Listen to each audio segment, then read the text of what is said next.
Hi, amazing ഫെറിയയിലെ ഒരു പുതിയ വീഡിയോയിലേക്ക് എല്ലാവർക്കും സ്വാഗതം. അപ്പോൾ ഇന്ന് നമ്മളൊരു കുക്കിംഗ് വീഡിയോ ആണ് ചെയ്യുന്നത്.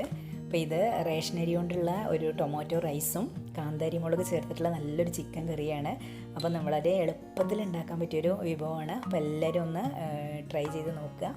അപ്പോൾ നമുക്ക് ഉണ്ടാക്കുന്നത് എങ്ങനെയാണെന്ന് നോക്കാം. അപ്പോൾ ഒരു പാൻ ചൂടായി, അതിലേക്ക് നന്നായി ചൂടായി വന്നതിന് ശേഷം അതിലേക്ക് ഒരു ടേബിൾ സ്പൂണ് ഉഴുന്ന് ചേർത്തു. ഉഴുന്ന് നന്നായിട്ടൊന്ന് കളറ് മാറി വരുമ്പോൾ അതിലേക്ക് ഒരു ടീസ്പൂണ് കടുകും കൂടെ ചേർത്ത് കൊടുക്കുക. കടുക് നന്നായിട്ട് ഒന്ന് ചൂടായി വരുമ്പോൾ കടുക് നന്നായിട്ടൊന്ന് പൊട്ടി വരും. കടുക് നന്നായിട്ട് പൊട്ടി വന്നു കഴിഞ്ഞാൽ അതിലേക്ക് ഇഞ്ചി വെളുത്തുള്ളി പേസ്റ്റ്, ഒരു ടേബിൾ സ്പൂൺ ഇഞ്ചി വെളുത്തുള്ളി പേസ്റ്റും കൂടെ ചേർത്ത് കൊടുക്കുക. എന്നിട്ട് ഇതെല്ലാം കൂടെ ഒന്ന് വഴറ്റി കൊടുക്കുക. ഇനി ഇതിലേക്ക് സവോളയാണ് ചേർക്കുന്നത്. ക്യൂബ്സാക്കി നുറുക്കി വെച്ചിട്ടുള്ള സവോളയാണ് കേട്ടോ. ഇത് 2 വലിയ സവോള എടുത്തിട്ടുണ്ട്. അപ്പോൾ അത് ക്യൂബ്സാക്കി നുറുക്കിയതാണ്. അതൊന്ന് ഇതേപോലെ നന്നായിട്ടൊന്ന് വഴറ്റി കൊടുക്കുക.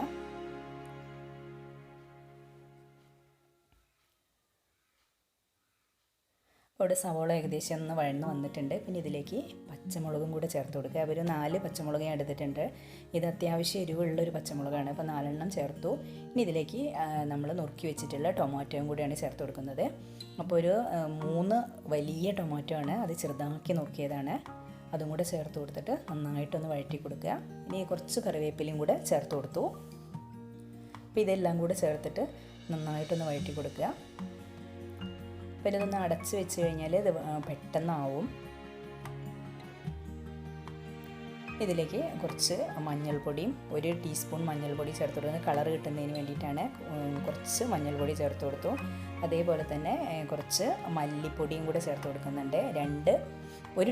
ഒരു ടേബിൾ സ്പൂണ് മല്ലിപ്പൊടിയാണ് ചേർത്തത് കേട്ടോ. ഒരു ടേബിൾ സ്പൂണ് മല്ലിപ്പൊടിയും ചേർത്തു.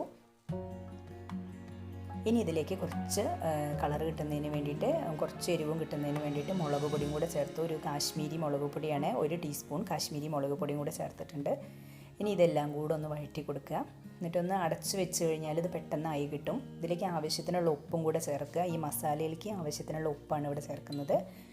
നമ്മൾ റൈസിലേക്ക് ആവശ്യമുള്ളത് റൈസ് വേവിക്കുമ്പോൾ തന്നെ ചേർത്ത് കൊടുക്കുന്നുണ്ട്. അപ്പോൾ മസാലയിലേക്ക് ആവശ്യമായിട്ടുള്ള ഉപ്പ് ഇവിടെ ചേർത്തിട്ട് ഇത് നന്നായിട്ടൊന്ന് വഴറ്റിയെടുക്കുക. ഒന്ന് അടച്ച് വെച്ചിട്ട് ജസ്റ്റ് ഒരു 5 മിനിറ്റ് ഒന്ന് അടച്ച് വെച്ചതിന് ശേഷം അതൊന്ന് തുറന്നു കഴിഞ്ഞാൽ നമ്മുടെ ഈ ടൊമാറ്റോ ഒക്കെ നന്നായിട്ട് വെന്ത് വന്നിട്ടുണ്ടാവും. അപ്പോൾ അതവിടെ റേഷനരിയൊക്കെ ഞാൻ ഇവിടെ വേവിച്ച് റെഡിയാക്കി വെച്ചിട്ടുണ്ട്. ഉപ്പിട്ട് വേവിച്ചെടുത്തതാണ് റേഷനരി. നമ്മൾ റേഷനരി കൊണ്ട് ഇത് ഉണ്ടാക്കുമ്പോൾ നമ്മൾ റേഷനരിയുടെ വേവ് കറക്റ്റായിരിക്കണം. വെന്തലിഞ്ഞു പോകാൻ പാടില്ല. കറക്റ്റ് വേവിൽ നമ്മളത് എടുക്കണം. റേഷനരി നന്നായി തിളച്ച വെള്ളത്തിൽ കഴുകി ഒരു അരമണിക്കൂർ നമ്മൾ റൈസ് കുക്കറിൽ ഇറക്കി വെച്ച് വേവിച്ചെടുത്തതാണ്. ഇതെല്ലാം കൂടെ ഇതിലേക്കൊന്ന് മിക്സ് ചെയ്ത് കൊടുക്കുക. അപ്പോൾ നമുക്ക് വളരെ എളുപ്പത്തിൽ ഉണ്ടാക്കാൻ പറ്റിയൊരു റൈസാണ് ഇത് കേട്ടോ, ടൊമാറ്റോ റൈസ്. അപ്പോൾ അത് ഇത്രയും പണിയേ ഉള്ളൂ. ഇത് നന്നായിട്ട് ഇതിലേക്കൊന്ന് ഇപ്പോൾ നമ്മൾ മീഡിയം ഫ്ലെയിമിലിടണം കേട്ടോ. എന്നിട്ട് നന്നായിട്ട് ഇതെല്ലാം കൂടി ഒന്ന് മിക്സ് ചെയ്ത് കൊടുക്കുക. മിക്സ് ചെയ്ത് വെച്ചതിന് ശേഷം ഇതിലേക്ക് കുറച്ച് മല്ലിയുടെ ഇലയും കൂടി ഇട്ട് കൊടുക്കുന്നുണ്ട്. എന്നിട്ടൊന്ന് നമ്മൾ ഇതൊന്ന് അടച്ച് വെച്ചിട്ട് സിമ്മിലിട്ടിട്ട് ഏകദേശം ഒരു 5 മിനിറ്റ് ഒന്ന് നന്നായിട്ട് ആവി വരണ വരെ ഒന്നും കൂടി ഒന്ന് കുക്ക് ചെയ്തെടുക്കണം. അപ്പോഴേ ഇത് നല്ല ടേസ്റ്റായിട്ട് വരുള്ളൂ. അപ്പോൾ അത് നമ്മുടെ ടൊമാറ്റോ റൈസ് റെഡി ആയിട്ടുണ്ട്. ഇത്രയേ ഉള്ളൂ. വളരെ എളുപ്പമാണ് ഇത് ഉണ്ടാക്കാൻ. അപ്പോൾ ടൊമാറ്റോ റൈസ് റെഡിയായി. ഇനിയിപ്പോൾ അതിലേക്കുള്ള കാന്താരി ചിക്കൻ കൂടി ഒന്ന് ഉണ്ടാക്കിയെടുക്കാം. അപ്പോൾ അതിന് വേണ്ടിയിട്ട് വേറൊരു പാന് വെച്ചിട്ടുണ്ട്. ഇതിലേക്ക് ആവശ്യത്തിനുള്ള വെളിച്ചെണ്ണ ഒഴിച്ചു കൊടുക്കുക. വെളിച്ചെണ്ണ നന്നായിട്ട് ചൂടായി അതിലേക്ക് ഒരു ടേബിൾ സ്പൂണ് ഇഞ്ചി വെളുത്തുള്ളി പേസ്റ്റ് ചേർത്ത് കൊടുക്കുക. ഇത് നന്നായിട്ടൊന്ന് മൊരിയിച്ചെടുക്കുക. ഇനി ഇതിലേക്ക് ചേർക്കുന്നത് സവോളയാണ്.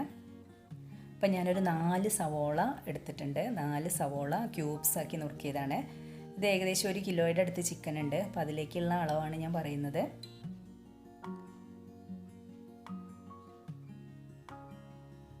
അതേപോലെ റൈസും 4 പേർക്ക് കഴിക്കാനുള്ളതായിരുന്നു. ഇതിപ്പം കാന്താരി മുളക് ചെറുതായിട്ട് നമ്മൾ ചതച്ചെടുത്തതാണ് കേട്ടോ. അത് കാന്താരി മുളക് ഏകദേശം കയ്യിലൊരു പിടി എടുത്തിട്ടുണ്ട്. നല്ല എരിവുള്ള കാന്താരി മുളകാണ്. അത് നന്നായിട്ട് ചതച്ചെടുത്തു. ഇനി അത് നന്നായിട്ടൊന്ന് വഴറ്റിയെടുക്കുക. ഇനി ഇതിലേക്ക് ഞാൻ മല്ലിയുടെ ഇലയും പുതിനയും കൂടെ ഒന്ന് അരച്ചെടുത്തതാണ്. അപ്പോൾ അരഞ്ഞ് കിട്ടാൻ വേണ്ടി കുറച്ച് വെള്ളം ഒഴിച്ചതാണ്. അതിൽ ഇത് നന്നായിട്ട് ഒന്ന് അരച്ചെടുത്തു. അത് 2 ടീസ്പൂണ് ചേർത്ത് കൊടുത്തിട്ടുണ്ട്. ഇനി ഇതൊരു തക്കാളിയാണ്. ഒരു തക്കാളി നന്നായിട്ട് മിക്സിയിൽ അരച്ചെടുത്തതാണ് കേട്ടോ. ഒരു വലിയ തക്കാളി എടുത്തിട്ടുണ്ട്, അത് നന്നായിട്ട് അരച്ചെടുത്തു. അതും കൂടെ ഇതിൽ ചേർത്തിട്ട് നന്നായിട്ട് വീണ്ടും വഴറ്റിയെടുക്കുക. ഇനി ഇതിലേക്ക് ആവശ്യത്തിനുള്ള ഉപ്പും കൂടെ ചേർക്കുക. ചിക്കനിലേക്കുള്ള ഉപ്പ് ഞാനത് ആദ്യം തന്നെ ചേർത്ത് വെച്ചിട്ടുണ്ട്, അതുകൊണ്ട് ഇത് മസാലയിലേക്ക് ആവശ്യമായിട്ടുള്ള ഉപ്പാണ് ഇപ്പോൾ ചേർത്തത്.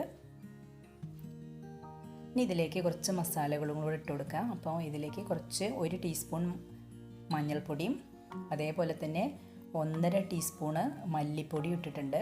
ഇനി ഇതിലേക്ക് 1 ടീസ്പൂണ് പെരിഞ്ജീരകം, അതായത് വലിയ ജീരകം പൊടിച്ചതാണ് ഇട്ടത്, അതും കൂടെ ചേർത്ത് കൊടുത്തിട്ടുണ്ട്.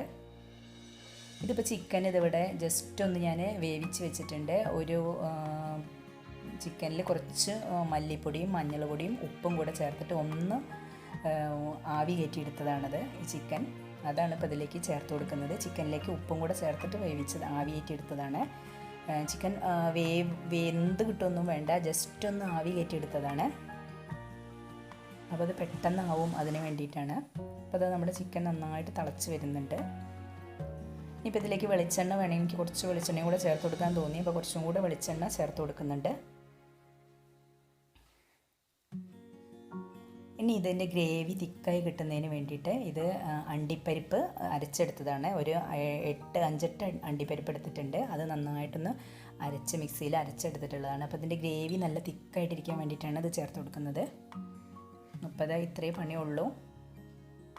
ഇത് നന്നായിട്ടൊന്ന് തിളച്ച് വന്നു കഴിഞ്ഞാൽ നമ്മുടെ കാന്താരി ചിക്കൻ ഇവിടെ റെഡിയായി. ഇപ്പോൾ നമ്മളിവിടെ എരിവിന് കാന്താരി മുളക് മാത്രമേ ചേർത്തിട്ടുള്ളൂ, വേറെ മുളക് പൊടി ഒന്നും ഇതിൽ ചേർത്തിട്ടില്ല.